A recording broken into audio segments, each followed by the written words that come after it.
Вака, денес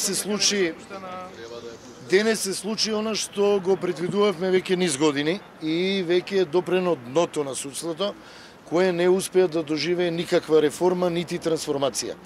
Денес со грубо кршење на правата на обвинетите, особено на адвокатите, бевме сите до еден бранители казнети со по 1000 евра и тие пари му ги подаруваме на судот, за да ја направи опремата во новиот суд, ако и го чинеше народот грдни пари, и на првото пробување да проработи техниката не проработи и бевме сместени во сала во која навистина ниту има услови за работа, ниту за седење, што каже еден колега, буквално као 48 година да мораме да белешки да ваѓаме на коленици.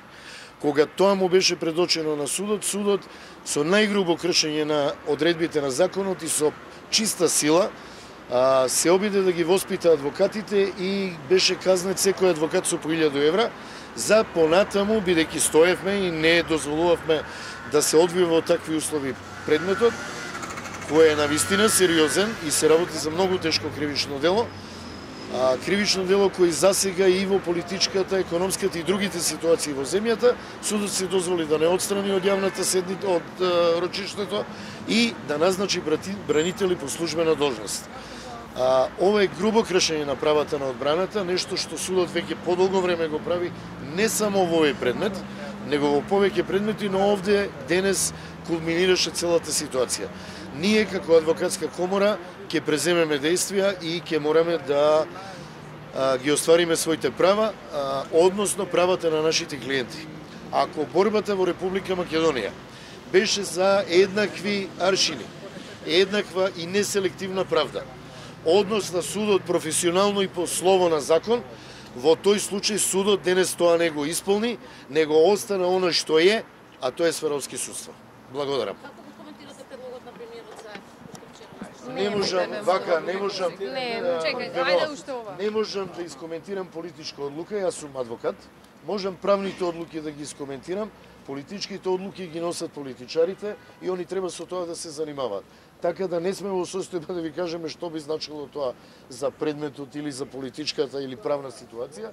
Можеме да ви кажеме она што веќе ви го објаснивме, дека правната ситуација во овој предмет по однос на правата на одбраната не е запазена. Дали има друг ослободен од куќен притвор освен Сашо Василевски? Навистина не знам. И воопшто не е денес предмет на... Не, во ред, луѓе.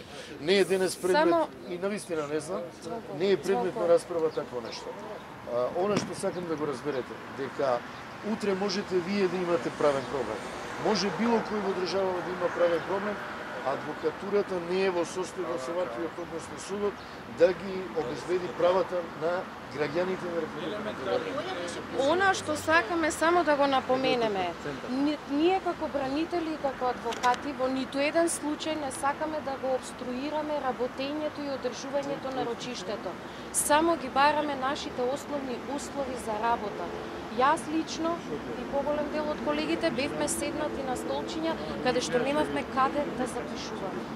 Тоа е она што ние го бараме. Ништо повеќе од тоа. Кое беше образложението на судечкиот судија за да ви одземе правата? Такви се условите и поради такви услови секако мора по секоја цена да се одржи рочиштето, а дали адвокатите ќе бидат приморани на колена, повторувам, на колена, по трет пат, на колена да забележуваат што кажува најбитниот сведок во овој предмет, тоа не е веројатно интерес на судот, затоа што денешното рочиште морало да се одржи и уште бевме нападнати дека сме правеле обструкција и сме го реметеле редот и мирот.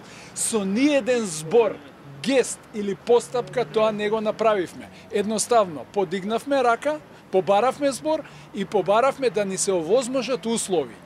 Објаснување од типот, такви се условите, па да помине денешното рочиште, не може. Значи, треба адвокатурата веќе да престане да биде тоа што е и да адвокатите бидат третирани така како што се третирани. Односно, само да се исполни формата на постоење на бранител, без притоа да се почитува законот за кривична постапка.